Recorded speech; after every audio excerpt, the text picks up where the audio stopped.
Let's go to Canberra now and catch up with the Assistant Finance Minister, Zed Seselja. Thanks for joining us, Zed. Pretty keen to hear about housing assistance package. I had a lot of money thrown around of late, but we're expecting tomorrow the announcement of a housing stimulus package. Well, look, I'll obviously leave that to the Treasurer and others as to what may be announced, but certainly we've been hearing from the construction sector about some of the particular challenges that they are facing right now during this COVID crisis. And we've seen the number of construction or the amount of construction occurring in the March quarter coming down, and there is some projections that there may be a further downturn short of a turnaround in the economy, a turnaround in confidence, and or potentially some support from the government. And one of the reasons that housing is particularly important is because it has such a flow-on effect. There's 1.2 million or so Australians who are employed, so when people commit to the house, it's the chippy, it's the plumber, it's the roof tiler, it's the concreter, it's the painter, the carpet layer, so many others who get work out of that project, but it's also the biggest investment that most Australians ever make. And so you can understand at a time of uncertainty that there are people holding back at the moment, even though we are seeing the economy starting to turn around and we are seeing some positive signs, which I think should start to give confidence to the community as we open up the various states and territories around the country. Well, even just the cutting off of immigration, of course, is going to have a massive flow-on effect when it comes to housing. And look, whenever there's a downturn, whenever there's a need for fiscal stimulus, we always see support for the housing industry. It's not unusual. What does seem unusual here is there's talk about possibly grants for home renovations. Usually we see the focus on first home buyers or first home builders to try and encourage that bottom end of the market. Well, look, let's wait and see what's in the announcement, but certainly the circumstances at the moment are somewhat different in the suddenness of this downturn. In the past, we've seen challenges emerge more over time. I think any support, as we've said, generally when we've been responding to this crisis, any support needs to be very targeted, it needs to be scalable. And I think in the case of the housing industry, I think it needs to be quite immediate and temporary to make sure that we see any support, any decisions that are being taken now. I mean, you can imagine, so the RBA governor had something to say on confidence today. They talked about some of the positive signs and they said that going forward, much would rely on the confidence that Australians have in obviously the health situation and their own finances and the finances of their business. Now, when it comes to housing, that's a very special category because even if your finances are in a reasonable shape personally, because it is such a big decision to build a house or indeed even a major renovation, people do tend to hold back at times of uncertainty. So we are trying to create the conditions that will build confidence, and we're seeing some consumer sentiment coming back. That's a very good thing. I think that will continue as states open up, but obviously we'll consider how we can help a very important industry like housing. But there's a fairness issue here too. There's a lot of competition, of course, for government dollars, but there's a lot of people frustrated about how difficult it is to get into the housing market, particularly in Sydney and Melbourne.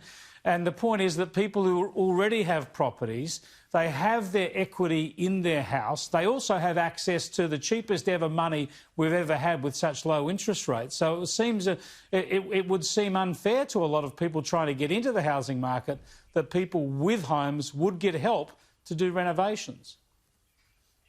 Well, obviously, as I say, we'll wait and see and leave to the Treasurer and the Housing Minister the details of what may or may not be announced. But we also know that in times of great economic challenge, there is also a great urgency to see decisions made and to see money out the door. And in the past, we've seen that when we have certain supports, often those supports go wide at times of great economic challenge, and of course this is one of those. But of course the government's always mindful of those, but we're balancing, of course, those sort of questions that you've raised with the need to pretty urgently make sure we underpin confidence in what is a very important sector. I got to tell you, though, if you're looking for urgent stimulus, then renovations is not the way to go. As someone who's just spent the last 2 years wrangling with a local council to get started, or more to the point, having my wife, she's been the one doing the wrangling, it's an enormously slow process. So I would have thought that would factor into decisions too.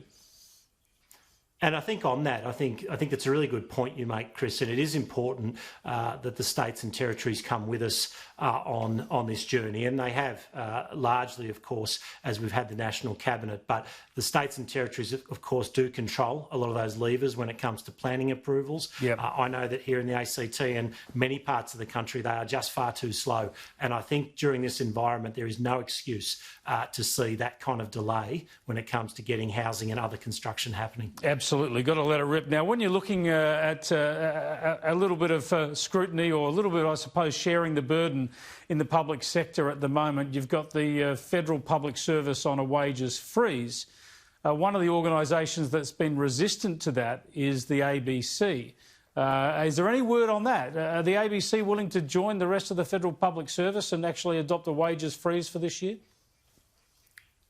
Well, obviously, we don't control how the wages are set. We give the overall budget to the ABC, and we've made savings in that space as we've asked other parts of government to make savings over time.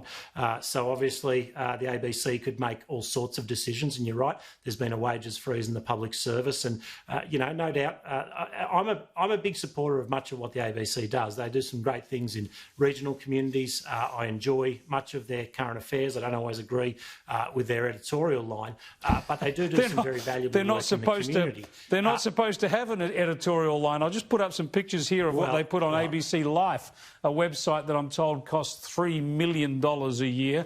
Suggestions at their board meeting tomorrow, they might get rid of some of these stories. Having trouble sleeping recently, here's how to get some shut-eye. Perhaps the national broadcaster will get rid of ABC Life and save themselves some money so that they can still give everyone a pay rise.